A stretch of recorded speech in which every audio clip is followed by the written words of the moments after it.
Welcome to the Oldham Academy North and our live virtual open evening question and answer session with the senior leadership team. My name's Rachel Hallam and I'm the head teacher here at Team Tone. Hi, my name's Rob McGinty and I'm one of the deputy head teachers here at the Oldham Academy North. Hi, I'm Jess Shiro and I'm the other deputy head teacher here. So we want to say thank you for joining us today and for your questions that you've sent in to us, which hopefully we're going to be able to answer for you as we go through this session this evening. If, however, you've got any further questions once this session's over, please don't hesitate to get in touch with us through our usual channels and through our usual communication. So the first question I've got is from Mr. Adu, and he's asked, what are our results like and what do Ofsted say about us? So I can really say that we were inspected very, very recently in March of 2020, just previous to the lockdown. And Ofsted were very impressed with what we do here at the Oldham Academy North. We received a good inspection and I can confidently say that the Oldham Academy North continues to be a good school.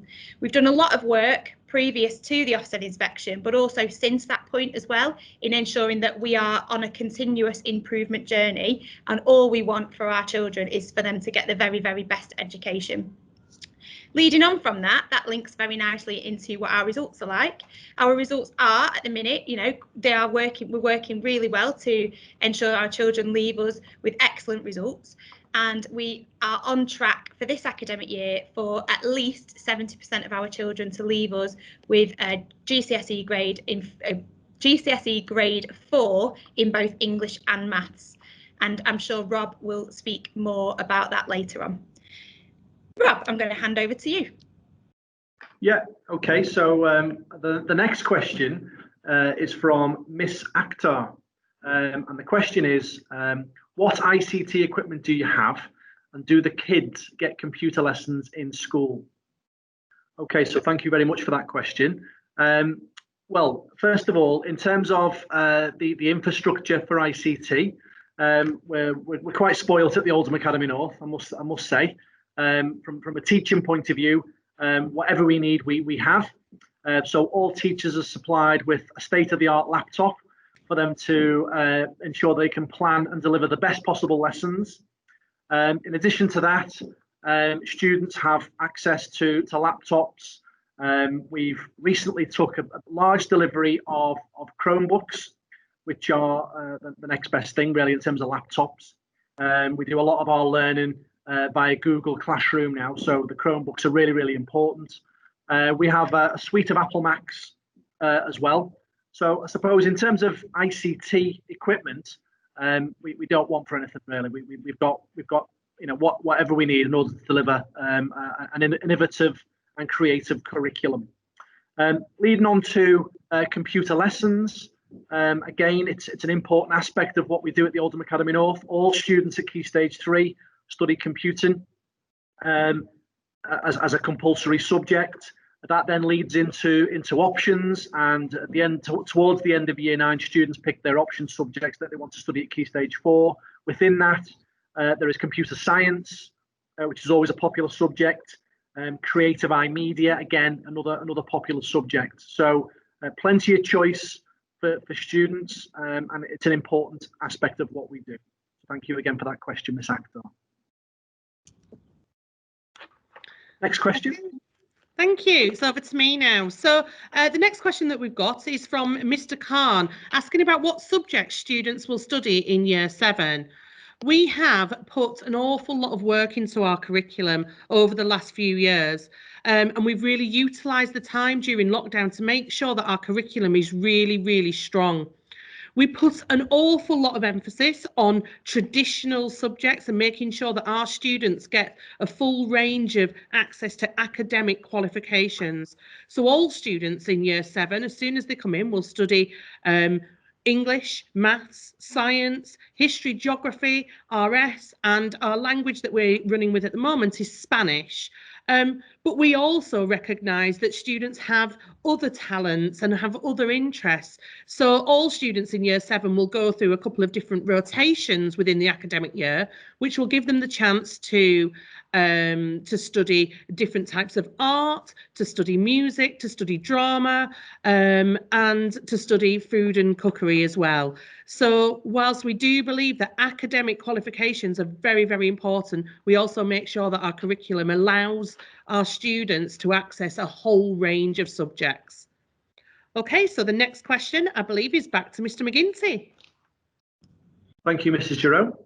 Okay, so the next question is from Mr. Meir. So thank you, Mr. Meir, for this question. This is about behaviour. The question is, what's your behaviour policy and how do students get rewarded? Okay, so there's a couple of aspects I want to talk about here. The first part is, I suppose, at the heart of our behaviour policy is about rewarding students. It's all about the positive behaviour. So rewards play a big part of what we do at the Oldham Academy North. We want to reward students for positive attitudes towards their lessons. We want to reward students for really good behaviour and also for producing really good pieces of work as well and trying hard in lessons. So the way this works is every single member of staff in school and the teachers in particular have reward stamps, and when they witness or when they mark a piece of work that they deem a really good piece of work, they will stamp in the student planners. Every student has a planner. They'll stamp in that planner a reward stamp. Each week, the form tutor will call the students to the front of the classroom. They'll ask them to open up their planners and they'll have a look at how many reward stamps, and they'll sign off how many rewards they've achieved and then input them onto the computer system. And then for each student, the number of reward points starts to accrue, and then they can use those rewards to purchase certain items within school. So as an example, a student might decide to cash in their rewards early on and replace some equipment they might have, some stationery, for an example.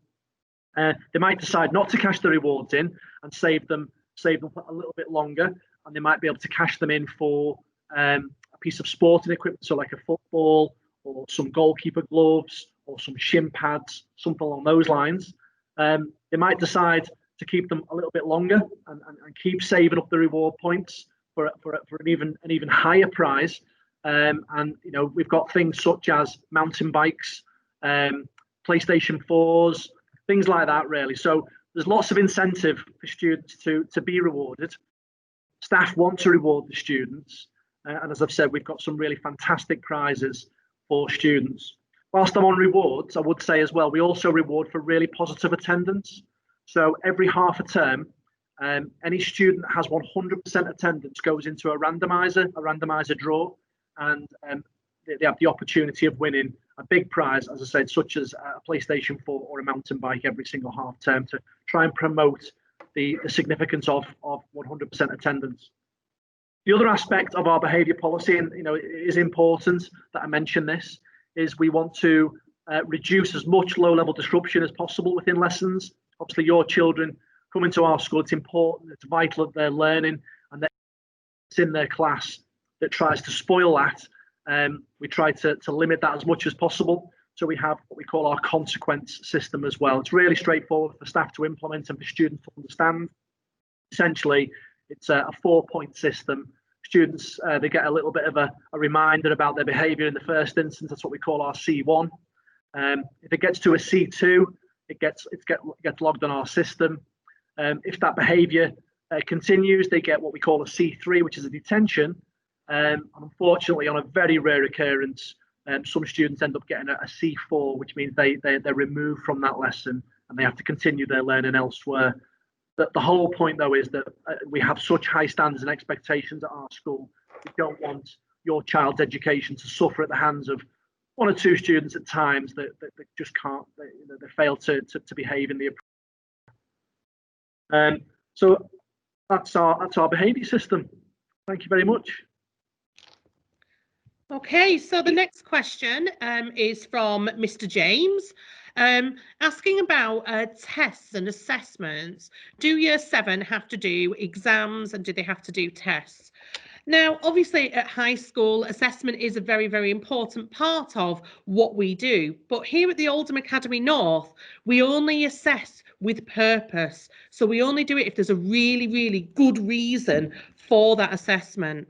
So on a daily basis, students will have little quizzes in every lesson to help prompt the memory, help them to recall really important information, really important knowledge. And that happens in every single lesson, in every subject. We also do very regular mastery tasks. And the idea is there that students have accumulated knowledge, they're building knowledge, moving it into the long-term memory. And the mastery task is the opportunity for them to apply that knowledge and apply the skills they are developing. And that happens roughly every 6 lessons in each subject. The purpose of those assessments are to help the students to remember core information, but also to make sure that our teachers know exactly what it is your student understands and what they need support with. And we can then adapt our teaching to make sure that we're giving them the best possible education. We do in Key Stage 3 still have some assessments that might be considered like traditional exams, but again, they are simply there to make sure that we're helping students to recall information, apply their knowledge, and making sure that our teachers have got a really clear understanding of where your child is and what we can do to help them so that they can achieve the best possible education they can. Hopefully that's answered your question, and I'm going to hand back to Mr. McGinty about GCSEs. Thank you, Mrs. Jerome. So this question is from Miss Williams. So thank you, Miss Williams, for this question. This is about choices, so choices that students have in Year 9. So what subjects can students do at GCSE is the question. Okay, so thank you again for this question.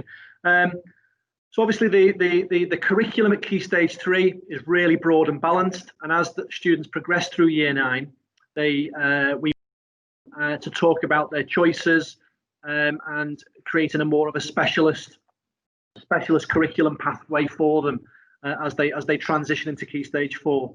Again, it's quite a broad selection of subjects that we have on offer.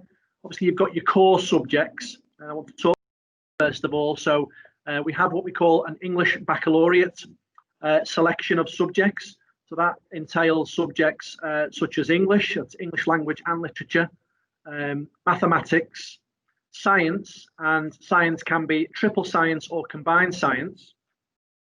Students get the choice of studying a humanities subject, so that's either history or geography at GCSE. And then, of course, the final subject as part of the English baccalaureate is a modern foreign language. And at the moment, our school, our specialist modern foreign language is Spanish. So that's the English baccalaureate, and that's a particular selection of subjects that many of our students follow. In addition to those core academic subjects, we have lots of other subjects on offer. So they range from traditional GCSEs to some vocational subjects as well, coursework. So subjects such as art and design, business and communication, child development, computer science, which I mentioned earlier on. We have engineering. We have a number of art-based subjects from, as I said, art and design before, fine art, graphic communication, photography is always a popular one. Hospitality and catering is another choice that students can choose from. iMedia that I mentioned before, music, performing arts and drama, religious studies, and I think another one which is also popular is sports studies, GCSE PE or sports studies. So a whole range of different subjects on offer that students can choose from at the Oldham Academy North. Thank you for that question, Miss Williams. Okay, and it's back to me. So a question, a very, very important question actually, from a Mrs. Begum. What do you do to help students who have special educational needs? Possibly one of the most important questions I think that we have.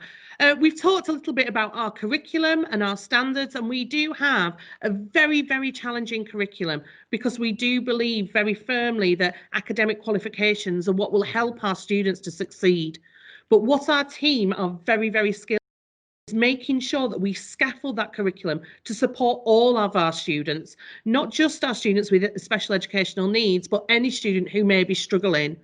We have a team in the academy that's led very ably by our assistant head teacher, Darlene Banham, who really support all of our students with special educational needs, making sure that they are given access to any further equipment, any further interventions that they may need, and also providing training for all of our staff so that we can tailor our teaching to make sure we're getting the absolute best out of every single student. We have a whole range of interventions that take place, from literacy interventions, depending on reading ages. It may be one-to-one intervention, it may be paired work with another student, or it may be our reading boxes. We also have some math sessions starting, our minimal math sessions, that are there to really fill in those gaps from primary school. So those students who have fallen behind at primary school, we make sure that we put in extra support to help those students catch up quite quickly. So whilst we do have a very challenging curriculum, we also put in an awful lot of support to make sure that all of our students can be really successful. So a really important question. Thank you, Mrs. Begum, and hopefully that answers it for you. I'm going to hand back to Mrs. Hallam. Thank you, Mrs. Giroux. So this question is coming from Mrs. Mackenzie, and obviously this is a question that lots of our, I'm sure, potential Year 7 students would love to have answered, and it's about whether we run any trips and visits. And the answer is, of course we do. So what we really want as part of being at the Oldham Academy North is that our children have their cultural capital enhanced. And what we mean by that is that we give them as many opportunities as they possibly can have to enhance their knowledge and understanding of the wider world, whether that is something that we do locally, something that we do nationally, or even something that we do internationally. So as part of being a part of Team Tone, you will be able to take part in what we call our EACT Passport. And we run EACT Passport days throughout the academic year under normal circumstances. Obviously, during the current situation with COVID, we're unable to do some of these, but we will be picking these up once this situation is over. Some of the experiences that our children have been able to access through that is just local experiences such as visiting local art galleries within Oldham, the library within Oldham, but also further afield across Greater Manchester. And we've taken children to libraries and universities across Manchester as well. What we want to enhance for students is that they can see that leaving school at the age of 16 isn't the end of their educational journey. We want students to be able to enhance their options and to be able to have those aspirations for themselves to go off to universities on their own. So in order to do that, we also go to other universities nationally, including trips to Oxford and Cambridge. And we really want to ensure that the range of opportunities that are out there for them post 16. On top of that, we also have lots of different theatre trips, and we've taken students in the past to theatres across Manchester, into the wider northwest area, but also we've taken the theatre company trips down to the West End of London, where children have been able to see a real West End show and actually really experience the highlight of experiencing that for themselves. And you know, it's not something that you can do every day, and so it is a real highlight for our children to do that. On top of that, we also have various different trips and visits to Chester Zoo, to Knowsley Safari Park, to Blackpool Zoo, so that students can enhance their understanding of the curriculum that they're studying, for example, in science. And on top of that, we also have lots of visiting companies that bring their animals to us. So we've had exotic wildlife animals brought into the school to be able to support that and that curriculum enhancement for the children. In addition to that, we also have a really positive and supportive partnership with the Manchester United Foundation. And as part of that, we've got a hub officer on site, and he's called Tony Ensor. And he works with us, and we are able, through that partnership, to take lots of different students on different experiences at Manchester United. We've had children being the Champions League ball boys, at matches at Old Trafford in front of, you know, capacity crowd, and I do really think that our children get a lot from that. We've also had opportunities for children to go abroad. So we've run various different trips internationally over the past few years, where we've taken children to Poland, to Krakow, we've been to Madrid, we've been to Barcelona, and our intention is that these will continue into the future and students will get the opportunity to go to lots of different places. We do think that these are really, really vital, vital opportunities for our children that really enhance their knowledge and understanding of the wider world. And for the most part, we do pay for a lot of these trips to take place. We also have our fun trips, so such as trips to Alton Towers and to Blackpool Pleasure Beach at the end of the academic year, that students can take part in as part of the rewards programme that we do as well. So that's a really good question, and I hope that answers the question for you. And then the final question that we've got is also from a Mr. Patel, and this is a really good question as well. Mrs. Giroux touched on this earlier on in terms of the experience for our SEND students, and this is about what do we do for children who don't speak English as a first language. So we do have a big community of children who do speak 2 or 3 different languages. 73% of our school population are actually classed as EAL and are bilingual. So we do have a lot of experience, and a lot of work goes into supporting every single child that does not speak English as a first language. We've got a really experienced team who can support in lessons with our staff, but what we also have is very, very experienced staff who are highly trained to be able to scaffold and support the work that your child is doing in lessons. If your children are struggling, we can give them extra support, and we can use various different technologies that Mr. McGinty alluded to earlier on in lessons. So, Google Translate and lots of translation apps will support your children with that. And I know that we've got lots of staff who also have duplicate languages within their resources that they create. So, for example, I know that one of our maths teachers uses 2 languages on all of her PowerPoint slides to be able to support the children that she's got in her lesson. So we do a wide range of things to support every child within the building. So I hope you've enjoyed our question and answer session this evening. It's now your opportunity to have a look at our website. We've got a virtual tour that's on there where you can walk around our building virtually, and you can see all the different things that we've got in the building, right from our amazing science labs to our Agora, to our lecture theatre, and all our fantastic PE facilities. So I really hope you take the time to do that and really get to know the building inside and out. On top of that, we've also got our promotional video, which you can also have a look at. And I really hope you get an insight into what we are all about at the Oldham Academy. So I want to say thank you for taking the time. And if you need any further information, or you want to get in touch about any other aspects of life here at Team Tone, please don't hesitate to contact us through the usual channels. Thanks a lot, and we hope to see you soon.